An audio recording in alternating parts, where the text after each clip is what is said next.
வணக்கம் நண்பர்களே. உங்கள் வீட்டு நாயகன் உங்கள் செல்ல பிள்ளை நான் மயில அசோக். இதில் ஒரு முக்கியமான வீடியோ பதிவு பண்ண போகிறேன். இதை எல்லோரும் நல்லா அந்த கருத்து வந்து முக்கியமான கருத்து, எல்லோரும் இதை நல்லா கேட்டுக்குங்க.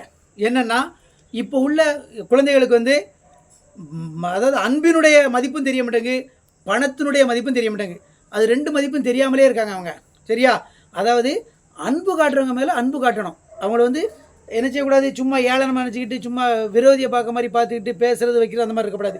அவங்க மேலே நம்ம எப்போதுமே என்ன செய்யணும், அன்பாக இருக்கணும், பாசமாகவும் இருக்கணும். சரியா? எதுனாலும் மனம் விட்டு பேசிவிடணும் உடனே.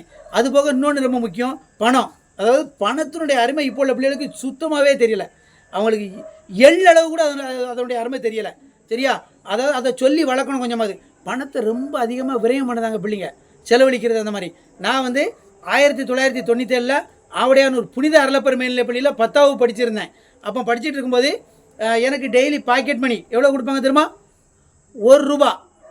அப்போ அங்கே பக்கத்தில் வந்து லோகநாயகி ஃபேன்சி ஸ்டோர்னு ஒரு கடை ரொம்ப ஃபேமஸ்ஸு. ஆவடையானூர் ஊரணி அருகில் இருந்தது அந்த கடை. அந்த கடையில் போடுற மாதிரி ரஸ்னா எங்கேயுமே டேஸ்ட்டாக இருக்காது, அவ்வளவு பிரமாதமாக இருக்கும் ரஸ்னா. அந்த ரஸ்னாவோட விலை என்னன்னாக்கி ₹2. இப்போ என்ன பாக்கெட் மணி ₹1 தான் தராங்க.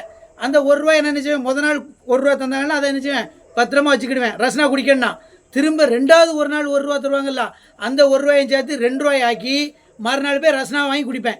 அந்த ரஸ்னாவை அவர் கட் பண்ணி ஒரு ஒரு பைப்பை உள்ளதையும் போட்டு தருவார். உடனே அந்த ரஸ்னாவை குடிப்பேன்னா புஷ்ஷுன்னு உறிஞ்சிட்டு பார்ப்பேன், அதுக்குள்ளே வெத்துச்சிடறேன். அம்மா அடி, இதுக்குள்ளேயே இந்த காலி ஆகிட்டு இதுக்கு தானடா அந்த பாடு அப்படிங்கிற மாதிரி ஆகிப்போம். அதனால் அந்த அளவுக்கு நாங்கள் பணத்தினோட அருமையை தெரிஞ்சு நாங்கள் வளர்ந்துருக்கோம். ஆனால் இப்போ உள்ள பிள்ளையை அப்படி வளர மாட்டேங்க.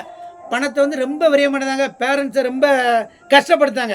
அந்த மாதிரி இருக்கக்கூடாது. பிள்ளைங்க வந்து எல்லா பிள்ளைங்களையும் பேரண்ட்ஸ் வந்து கொஞ்சம் சொல்லி வளர்க்கணும். பணத்தை வந்து இதுக்கு தான் செலவு பண்ணணும், இதுக்கு இப்படி வேஸ்ட்டாக செலவு பண்ணக்கூடாது அப்படிங்கிறத அவங்களுக்கு புரியுத விதத்தில் எளிமையாக சொல்லி வளர்க்கணும். ஏன்னா பணம் இல்லைன்னா ஒன்றுமே இல்லை இப்போ உலகத்தில். அந்த மாதிரி ஆயிடுச்சு. பணம் இருந்தால் தான் எங்களால் மதிப்பாங்க. நீங்கள் வேணா பாருங்கள், எங்கேயாவது பணம் இல்லாமல் இருக்கேன், ஏதாவது உடம்பு சரியில்லாமல் இருந்தால் யாராவது நல்லா விசாரிப்பாங்களா? விசாரிக்க மாட்டாங்க. இதே இது பணக்காரன் வச்சுக்கிடுங்க, லேசாக தலையினாலும் 10 பேர் சுற்றி நிற்பான். அதனால் அது ஒரு கரையில் இருக்கட்டு. இருந்தாலும் அன்பு தான் பெருசு. அன்பை மிஞ்சது எதுவுமே கிடையாது. இருந்தாலும் இந்த பணமும் தேவை, வேறு வழி இல்லை, தேவைப்படுறதுனால தேவை தான். அதில் உங்கள் பிள்ளைங்களுக்கு என்ன செய்தீங்கன்னா, பணத்தினுடைய அருமையை கொஞ்சம் சொல்லி வளர்க்கணும். அதை ரொம்ப தேவையில்லாமல் செலவழிக்கக்கூடாது. இப்படி பண்ணணும். அனாவசியமாக அந்த பொருள் வாங்கினேன், இந்த பொருள் வாங்கினேன், அப்படி வாங்கினேன்னு சொல்லி ரொம்ப காசை விரயம் பண்ணக்கூடாது, சொல்லி வளர்க்கணும். அதே மாதிரி நம்மகிட்ட பணம் இருக்குன்னா நம்மளால் முடிஞ்சதை, அதாவது ரொம்ப பெரிய லெவலில் முடிஞ்ச அளவுக்கு என்ன செய்யணும், தர்மம் பண்ணணும். பிள்ளைங்களுக்கு மெயினாக அதையும் சொல்லி வளர்க்கணும். அது ரொம்ப ரொம்ப முக்கியம். இந்த 2 விட அதுவும் முக்கியம்தான். ஏன்னா தர்மம் மட்டும்தான் தலை காக்கும். இது முற்றிலும் உண்மை. ஏற்கனவே இதுக்கு முன்னே ஒரு வீடியோவில் நான் போட்டிருக்கேன், தர்மம் தான் தலைக்காங்க. நான் எச்சி கைட்ட கூட காக்க வரட்ட மாட்டேன். ஆனால் இப்போ அப்படி கிடையாது. என்னால் முடிந்த உதவியை பிறருக்கு செய்வேன். அதனால் பிள்ளைங்கிட்ட அதையும் சொல்லி வளர்க்கணும். தர்மம் ரொம்ப ரொம்ப முக்கியம். சரியா? இதுக்காக தான் இந்த வீடியோ, இந்த 3க்காக தான் இந்த வீடியோ இதில் பதிவு பண்ணேன். தயவு செய்து பெற்றோர்கள் வந்து உங்கள் பிள்ளைகளுக்கு அன்பினுடைய மதிப்பையும், பணத்தினுடைய மதிப்பையும், தர்மத்தினுடைய மதிப்பையும் சொல்லி வளர்க்கணும். அப்போ தான் அந்த பிள்ளைங்க நல்ல பிள்ளைங்க வளருவாங்க, அதே மாதிரி வளருவாங்க. அதே மாதிரி என்ன செய்யணும், அவங்ககிட்ட செல்ஃபோன் அதிகம் பயன்படுத்தினாங்கன்னா அதை கொஞ்சம் அவங்ககிட்ட சொல்லி அதை கொஞ்சம் திருத்தணும். கொஞ்சமாக என்ன செய்யணும்னா, பிள்ளைங்கிட்ட நம்மளும் மனம் விட்டு பேசணும். கொஞ்சம் ஃப்ரெண்ட்ஸ் மாதிரி இருக்கணும். பிள்ளைங்க கூட எப்போவுமே நண்பர்களாக இருக்கணும், விரோதி மாதிரி இருக்கக்கூடாது. எதாவதுனாலுமே இப்போ தப்பு பண்ணாலுமே அவங்கள அன்பாக பேசி நம்ம நல்வழிப்படுத்தணும். அவங்கள எரிஞ்சு விழுந்தோ கோவப்பட்டோ அவங்கள வேறு மாதிரி இது பண்ணி கொண்டு போகக்கூடாது. நான் அப்படிலாம் இருந்தேன். என்னை மாற்றினது எல்லாமே என் மனைவி சொர்ண பாக்கியம் தான். பிள்ளைங்க மேலே அப்படி இருக்கக்கூடாது, இப்படி இருங்க அப்படி இருங்க அப்படின்னு என்ன சொல்லி அப்படி என்னை மாற்றிட்டான். இப்போ நான் என் பையன் மேலே கொஞ்சம் அப்படி எரிஞ்சு விடுவேன். ஆனால் இப்போ அப்படி கொஞ்சம் மாறிக்கிட்டேன். எல்லாமே தோளுக்கு மேலே பிள்ளையை வளர்ந்த பிறகு நம்ம அவங்க வழியிலே போய் அவங்கள திருத்தணும். அதான் ரொம்ப ரொம்ப ரொம்ப முக்கியம். அதுக்காக தான் இந்த வீடியோவை பதிவு பண்ணேன்.